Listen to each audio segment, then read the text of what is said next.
Hello मेरे प्यारे बच्चों, मैं श्याम सुंदर श्री डियर हिंदी में आप सभी का स्वागत है।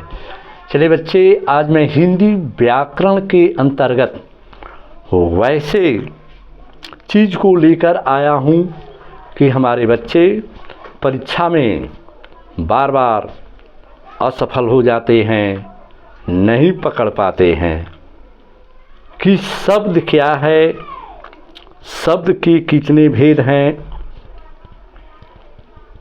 तो शब्द में तो पहले हम व्याकरण के अंतर्गत व्याकरण के 3 विभाग हैं: वर्ण विचार, शब्द विचार और वाक्य विचार।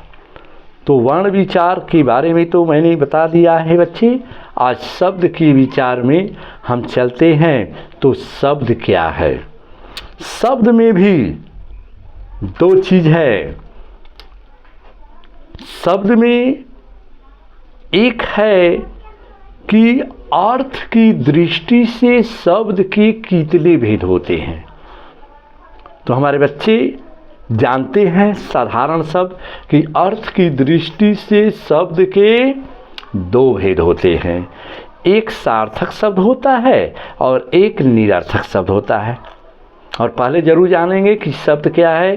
कान से सुनाई देने वाली सार्थक ध्वनियों को हम शब्द कहते हैं, या अक्षरों के मेल को हम शब्द कहते हैं। तो ये तो परिभाषा ये साधारण है हमारे प्यारे बच्चों, लेकिन याद रखना तो ठीक है, अर्थ की दृष्टि से शब्द के 2 भेद, एक सार्थक शब्द, एक निरर्थक शब्द। तो सार्थक शब्द वे होते हैं जिसका सही अर्थ स्पष्ट होता है, जैसे माँ, राम, कोकिल, मोहन, सीता, गीता। और निरर्थक शब्द वे होते हैं जिसका अर्थ बिना अर्थ का निकलता है, निरर्थक, बिना अर्थ का, निरर्थक। जैसे आय, काय, पाय, चाय, टाय आदि शब्द होते हैं। इसी में हमारे बच्चे आते हो तो सार्थक शब्द और निरर्थक अर्थ की दृष्टि से। और एक शब्द आता है कि रूपांतर की दृष्टि से भी शब्द के 2 भेद होते हैं। एक शब्द होता है विकारी शब्द और एक होता है अविकारी शब्द। विकारी शब्द क्या है? तो विकारी शब्द वे होते हैं जो कि जिस शब्द में कोई विकास या परिवर्तन होता है उसे हम विकारी शब्द कहते हैं। जैसे लड़का शब्द हुआ तो लड़का से लड़का, लड़के, लड़कों, लड़की, इससे हम परिवर्तन या विकास कर सकते हैं। और अविकारी शब्द वैसे होते हैं जिसमें हम विकास या परिवर्तन नहीं कर सकते हैं। तो बच्चे वही है, जैसे हम अव्यय होता है परंतु, बिना, प्रायः, ऐसे शब्द होते हैं जिसको हम विकास या परिवर्तन नहीं कर सकते हैं। तो ये तो हमारे 2 शब्द हुआ, हमारे सार्थक शब्द, निरर्थक शब्द, अर्थ की दृष्टि से और रूपांतर की दृष्टि से, विकारी और अविकारी। अब हम चलते हैं श्यामपट्ट लेखन की विधि से, जो है हमारे बच्चे जरूर याद रखेंगे। शब्द तो शब्दों की रचना, ये व्युत्पत्ति, रचना या बनावट की दृष्टि से शब्दों के 4 भेद होते हैं। 4 ये सबसे प्रमुख मशहूर शब्द परीक्षा में आता है। कौन शब्द तत्सम है, कौन तद्भव है, कौन देशज है और कौन विदेशज है। तो हमारे बच्चे पहले इसको जरूर याद रखेंगे कि व्युत्पत्ति, रचना या बनावट की दृष्टि से शब्दों के 4 भेद होते हैं। 4 भेद। पहला तत्सम शब्द, दूसरा तद्भव शब्द, तीसरा देशज शब्द और चौथा विदेशज। तो बच्चे ध्यान देना है, तत्सम शब्द जो है बिल्कुल हल्का है, थोड़ा दिमाग में आकर्षित करने की ज़रूरत है, दिमाग में पिरोने की ज़रूरत है। जैसे आया है तत्सम, ध्यान देना है। तत्सम शब्द वे हैं जो संस्कृत से हिंदी में ज्यों के त्यों ले लिए गए हैं। संस्कृत से, ध्यान देना है, संस्कृत से तत्सम, तत्सम माने संस्कृत से ज्यों के त्यों ले लिए गए हैं, माने संस्कृत होते हैं। बस कुछ नहीं जानना है, आगे हम चलेंगे तो हमारे बच्चे फंदे में फंस जाएंगे। बस तत्सम शब्द वे होते हैं जो संस्कृत से ज्यों के त्यों ले लिए गए हैं। संस्कृत तो याद रखना है, तत्सम का अर्थ ही होता है, तत्सम का अर्थ ही होता है उसके समान या ज्यों का त्यों। ततः तस्य, उसके समरूप, संस्कृत के समान। ठीक ज्यों के त्यों माने संस्कृत से शब्द बने हुए तत्सम होते हैं। तत्सम उसके अनुरूप, ज्यों का त्यों, ये याद हमेशा रखना होगा। हमारे बच्चे बहुत भूल जाते हैं कि कैसे हम पकड़ेंगे कि कौन तत्सम है, कौन तद्भव है, कौन देशज है और कौन विदेशज है। तो तत्सम जो संस्कृत से ज्यों का त्यों ले लिए गए हैं। तो जैसे हमने लिख दिया बेटा, ध्यान देना है। ब्रह्मा जैसे आया है, ब्रह्मा संस्कृत शब्द है। अग्नि, गृह, आम्र, उष्ट्र, मुख, रात्रि, ये शब्द क्या है? संस्कृत है।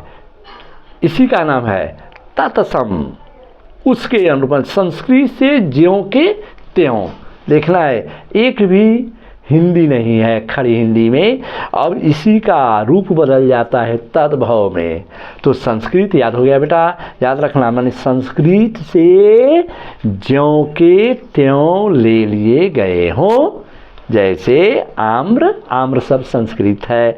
उष्ट्र संस्कृत है, उष्ट्र का मतलब ऊँट होता है, आम्र का मतलब आम होता है। मुख, मुख मुंह होता है खड़ी हिंदी में। ब्रह्म भाई, अग्नि माने आग, गृह माने घर, गृह संस्कृत शब्द है, इसका हिंदी घर होता है। तो संस्कृत, अब हम बच्चे ध्यान देने की ज़रूरत है। अब आगे बढ़ रहे हैं कि हमारा शब्द जो है संस्कृत से ज्यों का त्यों, तत्सम शब्द, तत्सम उसके अनुरूप ज्यों का त्यों, संस्कृत से ज्यों का त्यों ले लिए गए हैं। चलिए आगे है दूसरा हमारा तद्भव। तद्भव, तद्भव शब्द, तद्भव शब्द वे हैं जो संस्कृत के शब्दों से बने हैं और जिनका मूल रूप हिंदी में काफ़ी बदल गया है। ध्यान देना है। बस तद्भव उसके अनुरूप, जब से जैसे संस्कृत है तो संस्कृत से हम हिंदी बना लिए, तो उसी का नाम है बदलता हुआ रूप। जैसे संस्कृत मैंने बताया बेटा, उसी का हिंदी बना लेंगे। तद्भव उसका बदलता हुआ रूप, तद्भव उसके अनुरूप। आइए बेटा ध्यान देना है, जैसे बता दिया कि तद्भव शब्द वे हैं जो संस्कृत के शब्दों से बने हैं और जिनका मूल रूप हिंदी में काफ़ी बदल गया है। जैसे अग्नि बताया था संस्कृत में, तो अग्नि का क्या हो गया? आग। गृह को बताया था तो गृह का क्या हो गया? घर। मुंह, मुख, मुख सब संस्कृत है, मुंह। रात, रात्रि, रात्रि संस्कृत था, हिंदी रात। चलिए फिर आया है वत्स। वत्स, वत्स संस्कृत शब्द है और उसका हिंदी क्या है? बच्चा। बस समझने की ज़रूरत है। तद्भव का अर्थ है उससे, संस्कृत से उत्पन्न, उसका बदलता हुआ रूप हो गया। तो दो चीज़ जरूर कंठस्थ याद रखेंगे। तत्सम शब्द संस्कृत का ज्यों का त्यों और तद्भव संस्कृत से हिंदी के रूप में जो भी परिवर्तन किए गए हैं। तो पहला हुआ हमारा तत्सम, दूसरा हुआ तद्भव। अब हम लोग चलते हैं तीसरा, देशज। देशज शब्द वे होते हैं, ध्यान देना है बेटे, देशज शब्द वे होते हैं जो इस देश की अन्य भाषाओं या घरेलू बोलियों से लिए गए या लोगों के द्वारा गढ़ लिए गए हैं। ये देश से, अपने देश की भाषा में, बोलचाल की भाषा में जो हम शब्दों का प्रयोग करते हैं वे शब्द हमारा देशज, देश से निकली हुई भाषा होती है, उसी को हम देश से कहते हैं। जैसे अपने शब्दों में याद रखना है, फिर से पुनः आवृत्ति तो नहीं करना चाहिए बार बार, लेकिन बच्चों के मस्तिष्क में उकेरने के लिए, उन्हें समझने के लिए, माने देशज शब्द वे होते हैं जो इस देश की अन्य भाषाओं या घरेलू बोलियों से लिए गए या लोगों के द्वारा गढ़ लिए गए हैं, बना लिए गए हैं, जैसे को तैसे। तो जैसे बेटा, बाप, अच्छा, ढेंकी, पिल्ला, गंदा, खिड़की, ठेस, घरौंदा, आलू, लोटा, पैना आदि, ये शब्द हमारे देश से उपजे हुए शब्द हैं। हम अपने देश की प्रचलित भाषाओं में इसका हम प्रयोग करते हैं बच्चे। तो यही हमारा देशज। देशज का अर्थ होता है मैंने देश से, जो माने जन्म लेने वाला, जो हमारे देश से जन्म लिया हो शब्द, भाषा, वे होते हैं देशज शब्द। तो चलिए हमारे बच्चे ध्यान देना है। तो तत्सम एक हो गया, संस्कृत के ज्यों का त्यों, तद्भव जो संस्कृत से हिंदी में आ गए तद्भव, और देशज ज माने जन्म लेने वाला, माने देश से जन्म लेने वाले शब्द देशज हो गए। अब चलते हैं विदेशज, माने विदेश, विदेश से जन्म लेने वाले विदेशज। देखना है, अरबी है, जापान है, तुर्की है, या अन्य जो है पुर्तगाल है, डच है, फ्रांस है, ब्रिटेन है, इंग्लैंड है। तो हम विदेश से जो भी शब्द, हाँ विदेशज, जो विदेश से जन्मते हैं, विदेशी शब्द वे हैं जो अरबी, फारसी, तुर्की, अंग्रेजी आदि विदेशी भाषाओं से ले लिए गए हैं, उन्हें हम विदेशज कहते हैं, विदेश से आए हैं। चलिए, जैसे आया है बेटा ध्यान देना है, फारसी, फारसी का हम नाम सुने हैं, तो फारसी से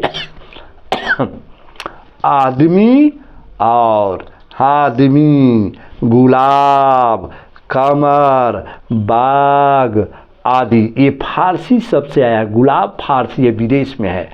और अरबी से, अरब देश से भाषाएं, अदालत, तारीख, मुकदमा आदि। और तुर्की से ध्यान देना है, तगमा, तो, लाश आदि। अंग्रेजी से माने उसमें तुर्की, जापानी, अरबी, फ्रेंच, ईरान, फारसी। तो उसी तरह से अब हम लेंगे अंग्रेजी से। तो अंग्रेजी से क्या लेंगे, अंग्रेजी से माने विदेशज। तो कंट्रोल, कंट्रोल अंग्रेजी शब्द है प्यारे बच्चों, ध्यान देना है। कंट्रोल माने अंग्रेजी शब्द है, कंट्रोल जिसका हिंदी नियंत्रण हो जाएगा। लेकिन ये सब टोटल ध्यान देना कि अंग्रेजी में ही शब्द होंगे उसको। जैसे अंग्रेजी से control, doctor, collector, rail, school, station, police, master, ये सब जितने भी शब्द आए हैं अंग्रेजी में आए हैं, अर्थात ये शब्दों की उत्पत्ति विदेश शब्द से आया हुआ है। इसलिए हमारे बच्चे ध्यान देने की ज़रूरत है कि जो शब्द विदेशज, विदेश से जन्म लेने वाला विदेशज, देश से जन्म लेने वाला देशज, तद्भव जो संस्कृत से हिंदी में आ गया तद्भव, और संस्कृत में ज्यों का त्यों रखा गया तत्सम।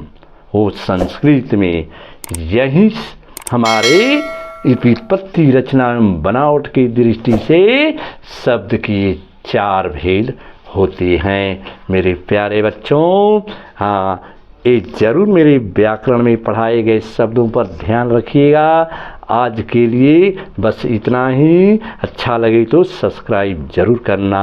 धन्यवाद।